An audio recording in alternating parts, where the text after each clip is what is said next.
એકેડમીમાં તમારું સ્વાગત છે। બધા મજામાં જ હશો બરાબર।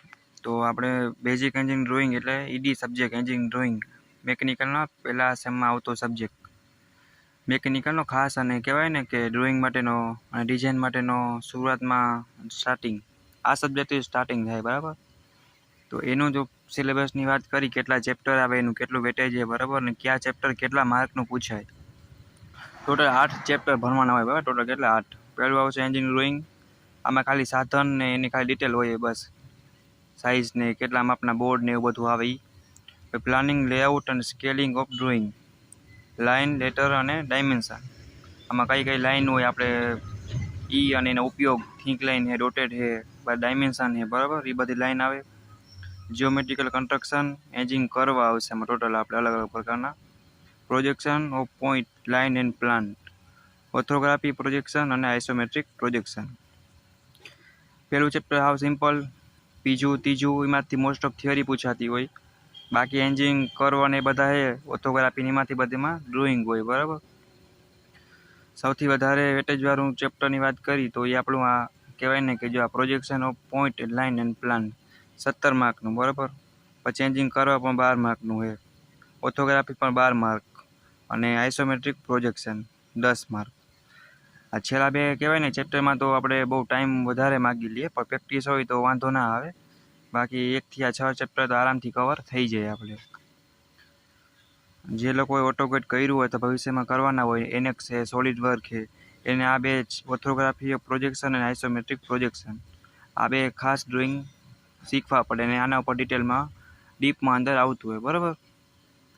તો જો પહેલું ચેપ્ટર છે બરાબર, એની અંદર એક ફિક્સ પ્રશ્ન છે ખાલી એ કે સાધન કે ઇન્સ્ટ્રુમેન્ટ જે આપણે ડ્રોઈંગનું યુઝ કરી કન્સ્ટ્રક્શન કરી ડ્રોઈંગ બનાવવા માટે બરાબર, એમાં કયા કયા સાધન વપરાય અને કેટલો યુઝ થાય ને કઈ રીતે બને। એક્ઝામ્પલ તરીકે આપણે કર્વ લઈ તો કર્વ કેમાંથી બને, વુડ, પ્લાસ્ટિક, નોન મેટલ, મેટલમાંથી, અને કઈ રીતે ઉપયોગમાં આવે, બસ સિમ્પલ સાધનનું આપણે ખાલી ઇન્ટ્રોડક્શન આપવાનું હોય બરાબર। એવી રીતના ટોટલ જોવા જાય તો પહેલું ચેપ્ટર હાવ નાનકડું, બીજું પ્લાનિંગ, લેઆઉટ અને સ્કેલિંગ ઓફ ડ્રોઈંગ એ 5 માર્કનું। તો ટોટલ તમારે સૌથી વધારે પાસ થવા માટે પહેલાં તો જે તમને છે ને ઇઝી લાગતું હોય ને એ ચેપ્ટર કરવાનું। પહેલાં 3 ચેપ્ટર ખાસ કરવાના મોસ્ટ ઓફ, એમાં ઘણા સ્ટુડન્ટ એવું હોય કે ડ્રોઈંગ ઓછા ભાવતા હોય મોસ્ટ ઓફ, તો 3 ચેપ્ટરમાંથી થિયરી વધારે પડતી પૂછાય બરાબર। તો આટલા આપણા ચેપ્ટર છે, નવો સિલેબસ અપડેટ કરેલો હોય બરાબર, તમારી કંઈ ચિંતા કરવાની જરૂર નથી। તો આપણો કહેવાય ને ટીચિંગ એન્ડ એક્ઝામિનેશન કેમ જોઈએ બરાબર, ક્રેડિટ કેટલી ટોટલ, પ્રેક્ટિકલ માર્ક કેટલા, થિયરી માર્ક કેટલા, ટોટલ આપણો જે આ સબ્જેક્ટ છે એ આપણો કેટલા માર્ક્સનો થાય 150 માર્કનો બરાબર। આપણી સબ્જેક્ટની ક્રેડિટ કેટલી છે જો લેક્ચર, પ્રેક્ટિકલ એ બધું આડાવડું કાપકૂટ કરીને ટોટલ 4 આપણી ટોટલ સબ્જેક્ટ થાય બરાબર। 30 માર્કનું કહેવાય ને કે મિડ ને જે બધું આપણે માઇક્રો પ્રોજેક્ટને હોય એ બધું હોય, 70 માર્કની GTU હોય, બાકી અસાઇનમેન્ટ ને સબમિશન વાયવા ને આપણે ઇન્ટરનલ જે માર્ક થઈ ટોટલ 150 માર્કનો આપણો સબ્જેક્ટ થાય। કોર્સનું ટાઇટલ શું છે, એન્જિનિયરિંગ ડ્રોઈંગ, સબ્જેક્ટનો કોડ ખાસ ધ્યાન રાખવાનો બરાબર, કેમ કે એન્જિનિયરિંગ ડ્રોઈંગ ટાઈપની અલગ અલગ સિવિલ આર્કિટેક્ચર આ તે અમુકમાં કહેવાય ને કે અલગ અલગ સબ્જેક્ટ કોડ હોય, તો આપણે ખાલી થોડોક એટલીસ્ટ આનો આઈડિયા હોય તો આપણે વાંધો ના આવે। 43000007 આ આપણો સબ્જેક્ટ કોડ થયો બરાબર। નવો સિલેબસ છે સેમેસ્ટર 1 મેકેનિકલમાં, ને આના સબ્જેક્ટ પાછો ઇલેક્ટ્રિકમાં પણ બીજા સેમમાં આવે છે બરાબર। તો જરીક એ ધ્યાનમાં રાખું, 150 માર્કનો ટોટલ સબ્જેક્ટ છે આપણો આ। તો આપણે 1 બાય 1 ટોપિક અને સબ ટોપિક અને ચેપ્ટરનો ડિટેલ બેઝિક જોઈ લઈએ આપણે બરાબર। તો પહેલું ચેપ્ટર છે આપણું કહેવાય ને કે એન્જિનિયરિંગ ડ્રોઈંગ, અને એની અંદર કાંઈ નહીં આવે, ખાલી ઇન્સ્ટ્રુમેન્ટ જે આપણે યુઝ કરી ડ્રોઈંગ બનાવવા માટે એનો થોડોક કહેવાય ને કે ઉપયોગ ને વ્યાખ્યાન, સામાન્ય બોર્ડ ને આપણી જે સીટ એની સાઇઝ આવે A1, A2, A3, 4 એવી રીતના, બોર્ડ છે તો B0, B1, 3, 4, 5 એવી રીતના પહેલા ચેપ્ટરમાં સિમ્પલ આવશે બરાબર। બીજા ચેપ્ટરમાં ખાલી સિમ્પલ કહેવાય છે પ્લાનિંગ અને લેઆઉટ આવશે, scaling, technique use in the drawing. Chapter number 3 ની વાત કરી તો એની અંદર ડિફરન્ટ ટાઈપ ઓફ લાઇન આવશે, લેટરિંગ, અક્ષર, ડાયમેન્શન ઓફ મેથડ આવશે, લાઇન બરાબર, કોમ્બિનેશન હશે ડાયમેન્શનનું અલગ અલગ પ્રકારનું, બાકી એટલું કાંઈ એમાં બહુ હાર્ડ એટલું નહીં હોય કંઈ। જો ડ્રોઈંગ ટાઈપનો સબ્જેક્ટ છે એટલે બરાબર ધ્યાન દેવી પડશે. અત્યારે ધ્યાન દે નહીં દો તો પછી આગળ મિકેનિકલ ડ્રાફ્ટિંગ આવશે, આગળ પછી છઠ્ઠા સેમની 5મા સેમમાં ટૂલ આવશે, એ સબ્જેક્ટમાં સીટ આવશે તો ત્યારે પણ થોડીક હાર્ડ ના લાગે. એના માટે અત્યારથી થોડુંક ડ્રોઈંગમાં આદત પાડવાની. ડ્રોઈંગ સુધરશે તો અક્ષર પણ સુધરશે. અને આપણે એન્જિનિયરિંગ ડ્રોઈંગ કહેવાય ને, લેંગ્વેજ ભાષા આપણી ડ્રોઈંગ છે, અને મિકેનિકલની અંદર ખાસ ડ્રોઈંગ આવશે જ. તો પછી ટાઈપનું તમારે પહેલાં પ્લાનિંગ કરવાનું આખું એક પ્રકારનું, કે આગળ તકલીફ ના આવે, ઇઝીલી પાસ થઈ શકાય એટલા માર્ક્સ તો કવર કરી જ લેવાના એમ. બાકી સબ્જેક્ટ એટલો મસ્ત છે, કાંઈ એટલું બધું છે ને, ઇમ્પોર્ટન્ટ સબ્જેક્ટ છે મિકેનિકલનો, એટલે એ પ્રમાણે થોડીક તૈયારી કરતું જવાનું, બરાબર. બાકી માપલેખનના નિયમો, બરાબર, ખૂણાનું માપ ને એ બધું આની અંદર બેઝિક આવશે. અત્યારે આપણે ખાલી જે ટોપિક જોઈએ, વધારે સમય ના લે. ચેપ્ટર નંબર 4ની અંદર જોવા જઈએ, બરાબર, તો જો ડ્રાવ પોલીગોન, બરાબર, circle, line which the give geometrical condition. Geometrical condition construction relate the which line, બરાબર, એંગલ આવશે એના અલગ પણ સર્કલ, આર્ક છે એની અંદર, કે હેક્સાગોન है, પોલીગોન है, triangle, square, pentagon, hexagon, heptagon, general method, polygon આવશે એની અંદર, હેક્સાગોન અને હેપ્ટાગોન, સ્પેશિયલ મેથડ એ ખાસ ઇમ્પોર્ટન્ટ, બરાબર. જનરલ મેથડ એ પણ એટલી ઇમ્પોર્ટન્ટ છે કે યુઝિંગ ડ્રોઈંગ ટૂલ યુઝ કરીને આપણે અલગ અલગ પ્રકારની મેથડ યુઝ કરવાની છે. ચોથા ચેપ્ટરથી મોસ્ટ ઓફ કહેવાય ને આપણે કે ડ્રોઈંગના વાળા પ્રોબ્લેમ બધા આવી જાય, બરાબર. અને ચેપ્ટર નંબર 5ની વાત કરી, એન્જિનિયરિંગ કરવા, બરાબર. એન્જિનિયરિંગ કરવાની અંદર ellipse, parabola, hyperbola, cycloid curve આવશે, બરાબર. એપીસાયક્લોઇડ, હાઇપોસાયક્લોઇડ, ઇન્વોલ્યુટ, સર્કલ એન્ડ પોલીગોન ટાઈપના આવશે. એ બધા આપણે આર્કિમીડિયમ, સ્પાઇરલ ઓનલી, એ ટાઈપનું આપણે અંદર જોવાનું, બરાબર. બાકી આમાં કાંઈ થિયરી બહુ એટલી નહીં આવે, પ્રોબ્લેમ જ આવશે ડ્રોઈંગવાળા. ચેપ્ટર નંબર 6ની વાત કરી કે projection of point, line and plant, બરાબર. તો એની અંદર ઓર્થોગ્રાફી અને પ્રોજેક્શન આવશે, રિફર કરવાનો પ્લાન્ટને, બરાબર, એક પ્રકારનું. અને સિમ્પલ જોવા જાય તો ડિફરન્ટ ટાઈપ ઓફ પ્લાન્ટ આવશે, પેરેલલ, આડું, ઊભું, સીધું, એક ટાઈપનું કહેવાય determination of the true length and the following case. અલગ અલગ પ્રકારના કેસ આપ્યા છે એને તમારે સોલ્વ કરવાના, ફોલો કરવાના, એમ ઉપર નીચે, એટલે ટૂંકમાં બોટમ સાઈડ, ટોપ સાઈડ, એવી રીતના, બરાબર. ઇનલાઇન રહેશે, પ્લાન એન્ડ ઓધર પેરેલલ હોય શકે, બાકી એટલોમાં ખાસ હોય નહીં કંઈ. બીજું જો આગળ જોવા જાય projection plan, object inline and other refer plant. એમાં નોટ તરીકે જોવા જાય સ્ક્વેર હોય, રેક્ટેંગલ હોય, હેપ્ટાગોન, હેક્સાગોન, સર્કલ શેપ સાઈડના હોય, ટ્રાયેંગલ હોય, આ ટાઈપના આમાં આવશે. બીજું એટલું કંઈ ટીપમાં આપણે કંઈ જરૂર નથી. ચેપ્ટર નંબર 8ની કંઈ આપણે, બરાબર, કે તો એની અંદર જો ટાઈપ ઓફ પ્રોજેક્શન, ઓર્થોગ્રાફી છે, આઇસોમેટ્રિક છે, રિપ્રેઝેન્ટેટિવ, બરાબર, various term associate with orthographic projection, theory of projection, method of projection, orthography of projection અને plan of projection. Conversion, simple, periodical અને view on the orthography view. અલગ અલગ પ્રકારના આપણે જોવા જઈએ તો ઓર્થોગ્રાફી પ્રોજેક્શન આપ્યા છે. આપણે કેમ એક્ઝામ્પલ તરીકે જોવા જઈએ, આ છેલ્લા 2 ચેપ્ટરમાં એવું કહે છે 2Dનું 3D કરવાનું, બરાબર. થોડીક વધારેમાં ધ્યાન દેવી પડશે, નકા સમજવામાં બહુ. ફ્રન્ટ વ્યૂ 3 વ્યૂ આવશે, 3 વ્યૂ આવશે. ફ્રન્ટ વ્યૂ આવશે, એલિવેશન, ટોપ વ્યૂ અને plant and side view only, બરાબર. જો first angle method only use કરી અને આપણે કહેવાય ને કે ઓર્થોગ્રાફિક પ્રોજેક્શનના પ્રોબ્લેમને સોલ્વ કરવાના. ઘણી વાર કન્ફ્યુઝન થતી હોય કે ફર્સ્ટ એંગલ, થર્ડ એંગલ કે કઈ કીનો ટૂંકમાં યુઝ કરવાનો, બરાબર. તો આમાં એટલા રીતના હતું. હવે છેલ્લું જોઈએ આપણે, બરાબર, આઇસોમેટ્રિક પ્રોજેક્શન. તો એની અંદર isometric axis, line and plant, isometric scale આવશે, વ્યૂ અને isometric drawing. Different type of કહેવાય ને કે આપણે આઇસોમેટ્રિક પ્રોજેક્શન, આઇસોમેટ્રિક ડ્રોઈંગ આવશે. કર્વ અને શેપ ઓનલી, અલગ અલગ પ્રકારના ડ્રોઈંગ આપ્યા છે. એનું તમારે આઇસોમેટ્રિક પ્રોજેક્શનમાં રિક્વાયરમેન્ટ મુજબ, ક્વેશ્ચન મુજબ તમારે કન્વર્ટ કરવાનું.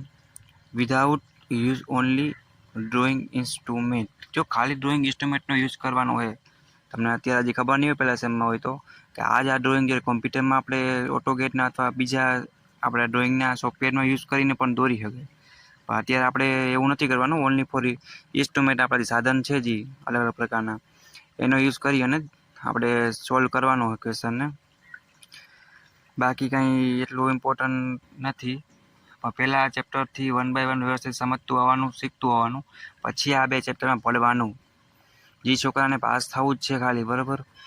બાકી ટેન્શન થતું હોય કે અમે પાસ નહીં થઈ શકી, ફેલ થાય, મિડ આપી છે, ત્યાં લેક્ચર ભર્યા છે, લેબમાં ગયા છે, ત્યારે તમને આઈડિયો આવી ગયો છે. એવા લોકો માટે આ ચેપ્ટરમાં ખાસ ન પડવું, બરાબર. હવે તમારું ટેન્શન રાતનું વધશે. બાકી ઇઝીલી ડ્રોઈંગ ફાવે છે, પહેલાં રસ એટલો ધરાવે ને બધું કવર થઈ ગયું હોય એના માટે આ ખાસ કરી જાઉં. જો આ પ્રોબ્લેમ 2 કે 3 પૂછાય, બરાબર. જો તમારે વ્યવસ્થિત આગલા ચેપ્ટરના માર્ક કવર નહીં થયા હોય, આમાં તમે કરશો ને જો નિયમ છે તો તમારો અડધીથી કલાક એક ટાઈમ લઈ લે, અને છતાં થાય પણ નહીં. તો પહેલાં ક્વેશ્ચન કરી લેવાના, પછી તમારે આમાં પડવાનું. જેને પાસ થવું હોય એ લોકો આ ખાસ આમાં ના પડે. એટલીસ્ટ જેને માર્ક સારા લેવા, કવર કરવા અને બધું આગળનું પ્રિપેરેશન થઈ ગઈ છે, એવા લોકોના છેલ્લા 2 ચેપ્ટર એટલે કે આઇસોમેટ્રિક પ્રોજેક્શન અને ઓર્થોગ્રાફી પ્રોજેક્શન એ પણ સાથે કરી લેવા. આખી જે રમત છે આપણી, કહેતા હોય ને 2D ડ્રોઈંગ, 3D ઓરિજિનલ, એ બધું આના ઉપર જ છે. પણ માર્ક કવર કરવા એને આ તો 2 કરવા જ પડશે. થોડીક પ્રેક્ટિસ રાખવી પડશે, અને અડધી કલાકથી પોણી કલાક જેવો સમય લઈ લઈએ તો આપણું પેપર પૂરું ના થાય. 2 થી અઢી કલાક જેવો ટાઈમ હોય, બરાબર. અડધી કલાક વધારે આપણે ડ્રોઈંગનું પેપર, એટલે તો બીવાની એવી કંઈ જરૂર નથી. આ સિમ્પલ સબ ટોપિક હતા આપણા. આ બાદ તમારે 2 ચેપ્ટરની તમારે પ્રેક્ટિસ કરવી પડશે, નકર તમને એક ફેરામાં આરામથી નહીં આવડે. એટલે પ્રેક્ટિસ કરજો, બરાબર. તો વ્યવસ્થિત થઈ જાય. તો આપણે થોડાક અનુક્રમની ઇન્ડેક્સ જોઈ લઈએ ગુજરાતી પ્રમાણે.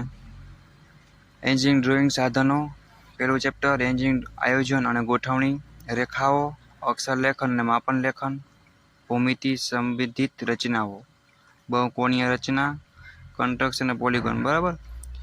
અને એન્જિનિયરિંગ કર્વ, બિંદુ અને રેખાના પ્રક્ષેપો, સપાટીનો પ્રક્ષેપો, લંબકોણીય પ્રક્ષેપો અને બહુ પ્રક્ષેપ લંબકોણીય પ્રક્ષેપ, સમમિતીય પ્રક્ષેપ. ટોટલ આપણે આ કહેવાય ને કે આટલા ચેપ્ટર વિશે ભણવાનું છે.